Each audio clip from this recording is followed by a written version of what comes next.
आज बानी पीटीआई की तोशाखाना 2 में जमानत हुई और एक ऐसे वक्त में हुई कि जिस वक्त मुज़ाकरात की बात हो रही है, कोई डील की बाज़गश भी सुनाई दे रही है। तो क्या मुज़ाकरात का नतीजा है कि अब कोई रिलीफ मिल रहा है पाकिस्तान तहरीक इंसाफ को या बानी पीटीआई को? देखिए, हमारा जो है ना सारा सिलसिला वो है कॉन्स्पिरेसी ओरिएंटेशन के ऊपर डिपेंड होता है।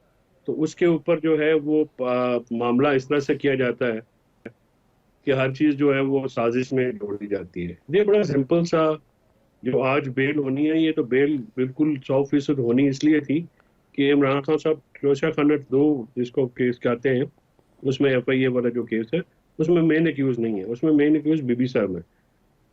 तो क्योंकि बुशरा बीबी की बेल ऑलरेडी हो चुकी है, वो उनका भी केस जो है मेरिट पे बेल हो गई है। तो इसलिए इमरान खान साहब की बेल उस केस में रिजेक्ट होने का सवाल ही नहीं पैदा होता।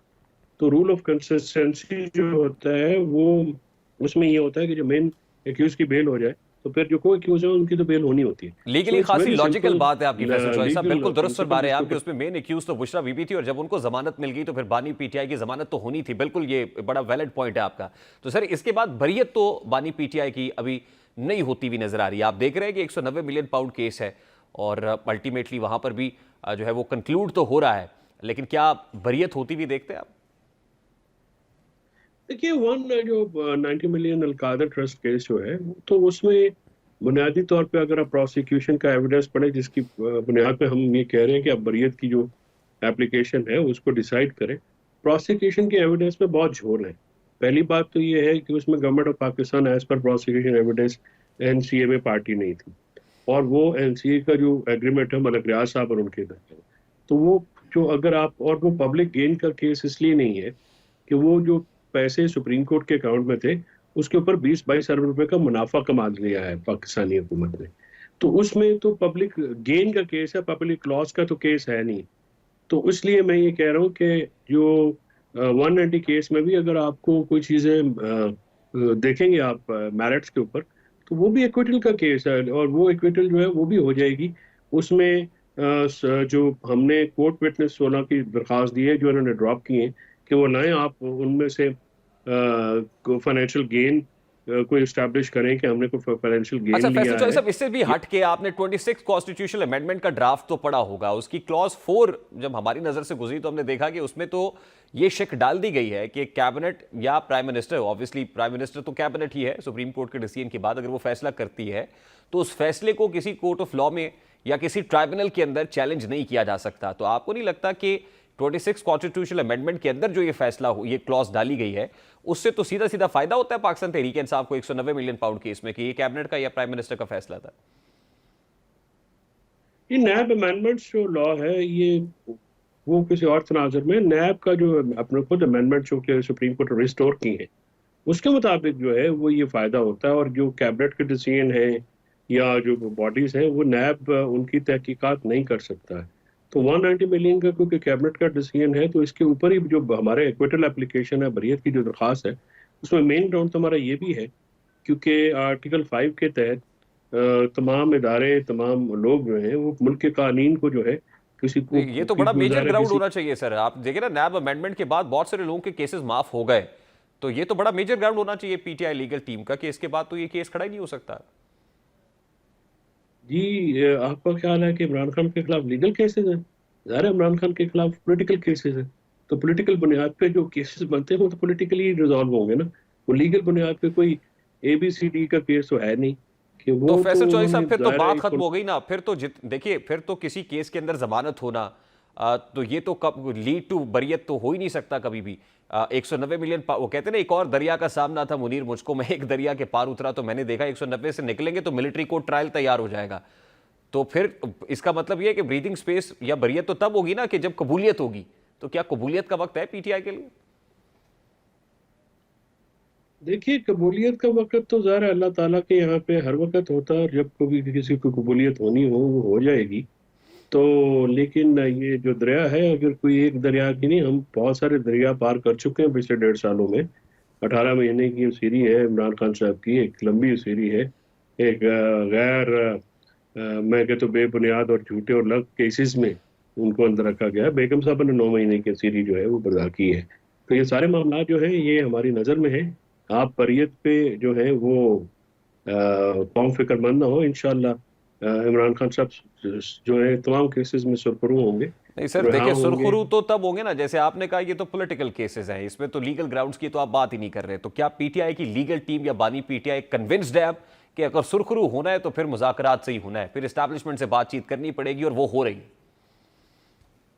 देखिए, हमने लीगल रिकोर्स जो है उसको कभी झुटलाया नहीं है, और हमने अदालतों से ही अपनी फाइट की है, और अदालतों से ही हमें हमें रिलीफ मिला है। तो हम एक पॉलिटिकल पार्टी हैं, पॉलिटिकल पार्टी मुज़ाकरात तो करती है, मुज़ाकरात से इनकार तो नहीं है। मुज़ाकरात जो है वो तो पहले भी किए गए, मई 2022 में भी किए गए जब पीडीएम की हुकूमत थी। उसके बाद अभी सितंबर में भी मुज़ाकरात किए गए। लेकिन हमारी शिकायतें हैं, वो हमारी बड़ी जायज़ नहीं, शिकायतें हैं कि 2 साल में आप 2 जलसे हमें करने दिए, उसके बाद हमारे जो सारे कायदीन और आप कारकुनान है में रख दिया जाता है। तो और एक मुसलसल रियासती तशद्दुद का और जबर का सामना है हमारी पार्टी को, हमारे वो वर्कर्स को। 1.5 साल हो गया है। आपने 9 मई के केसेस में 109 के मुलजमान को बना के जो है वो यास्मीन राशिद, शाह महमूद कुरैशी, चौधरी एजाज साहब, महमूद रशीद और उमर सीमा समेत कितने लोग हैं उनको रखा हुआ है, और उनका कोई बेले नहीं दे रहे। तो ये बातें तो देखे ना, ये हम सारे लोग जो है पाकिस्तानी हैं। आप मैं लॉ इन्फोर्समेंट एजेंसीज, ये कोई इसराइल और गजा की जंग थोड़ी है। आखिर तो फैसल सबको चौधरी इसको साहब, 9 मई जिस पर इस्टेब्लिशमेंट में ना सिर्फ गमो गुस्सा है बल्कि इस्टेब्लिशमेंट उसकी विक्टिम नजर आती है स्टेटमेंट्स में, तो आपको लगता है ये जो मुतालबात आपने रखे हैं सामने, 3 मुतालबात हैं, वो इस्टेब्लिशमेंट मान लेगी? देखिए, 9 मई तो होक्स है ना। 9 मई तो पिन किया जा रहा है। 9 मई में आपने जो, हमने तो ये कहा है कि आप जुडिशल कमीशन बनाए, इंडिपेंडेंट जुडिशल कमीशन बना दें, उसमें वो भी अपना वर्जन दे दें, हम भी वर्जन दे दें। खान साहब ने कल भी कहा है कि अगर हमारी पार्टी को बदला उसमें मुलव्वस हुआ तो हम उनको पार्टी में बिल्कुल नहीं देखिए ना नहीं सर, रखेंगे और मुज़ाकरात तो निकाल। आप कर रहे हैं, मैं ये कह रहा हूं क्या इस्टेब्लिशमेंट इस पे एक कदम पीछे हटने को तैयार है? देखिए, मुज़ाकरात मैं तो नहीं कर रहा। मैं तो उस मुज़ाकराती टीम का हिस्सा नहीं हूँ। मैं तो वो जो उस मुज़ाकरात को लीड कर रहे हैं हमारी तरफ से अली मीन गंडापुर साहब है। उस तरफ से कौन आता है या वहाँ का मुतालबा क्या आता है, वो जब भी आएगा हम आपके सामने रखेंगे। ज़ाहिर है हम वहाँ से कुछ चीज़ छुपा तो नहीं सकते।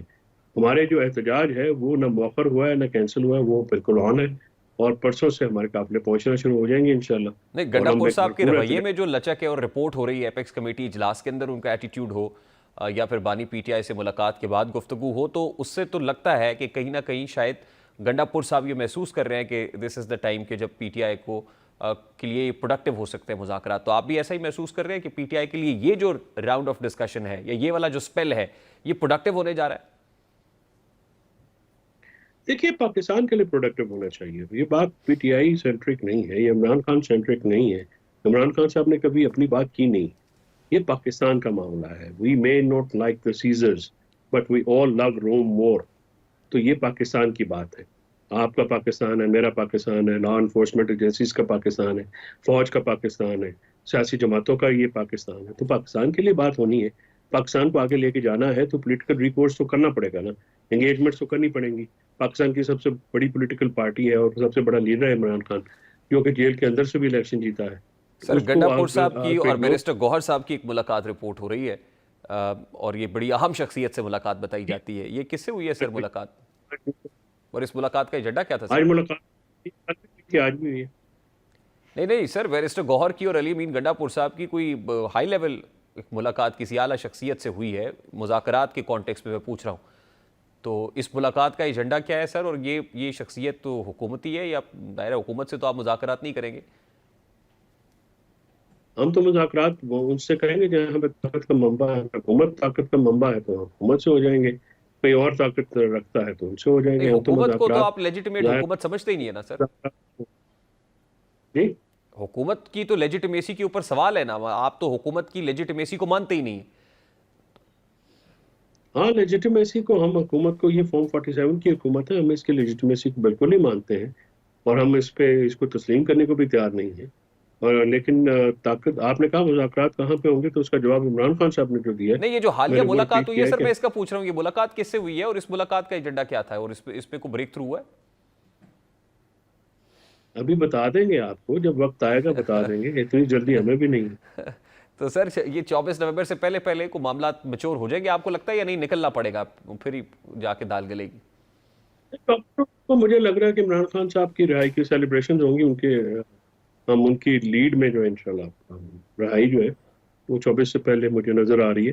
कोई ऐसा केस नहीं है, सब कंपॉक्टेड केस है। तो आई होप इंशाल्लाह, मेरी बहुत उम्मीद है, मेरे वास्ते है कि इमरान खान साहब अपनी रिहाई का जुलूस लीड करेंगे। सर किसी ना कोई ऐसी चीज होगी ना, मतलब वो जिसको कहते हैं कि कोई आउट ऑफ द बॉक्स हो जाए तो ये रिहाई 24 से पहले पहले हो जाए, कम से कम हमें तो इस तरह से, वो क्या ऐसी चीज हुई है या जमीनी हकायक क्या है जो तब्दील हो गए हैं जिसकी वजह से आप देख रहे हैं कि 24 से पहले पहले खान साहब बाहर होंगे और आप जश्न मना रहे होंगे? पीटीआई के पास ये कैपेबिलिटी है और एबिलिटी है कि वो बॉक्स ही आउट कर देते हैं। तो we will and we have आउटस्टेड द बॉक्सेस। तो देखते हैं कि क्योंकि हमारे पास अवाम की मैंडेट है, अवाम हमारे साथ है, और अवाम के ताकत के जोर के ऊपर और आइन और कानून के दायरे में रहते हुए इंशाल्लाह हर काम होगा। अच्छा, लास्टली सर, इस्टेब्लिशमेंट तो तब्दील नहीं हुई, इस्टेब्लिशमेंट तो वही है, चेहरे भी वही हैं, हुकूमत में बैठे हुई शख्सियात भी वही हैं, उन्हीं के साथ बैठे भी होते हैं गंडापुर साहब। तो ये कहीं ये जो इंटरनेशनल इस्टेब्लिशमेंट की तब्दीली है, आप देख रहे हैं कुछ सफारती हल्के एक्टिव हुए हुए हैं और वहां से पीटीआई को सपोर्ट मिल रही है?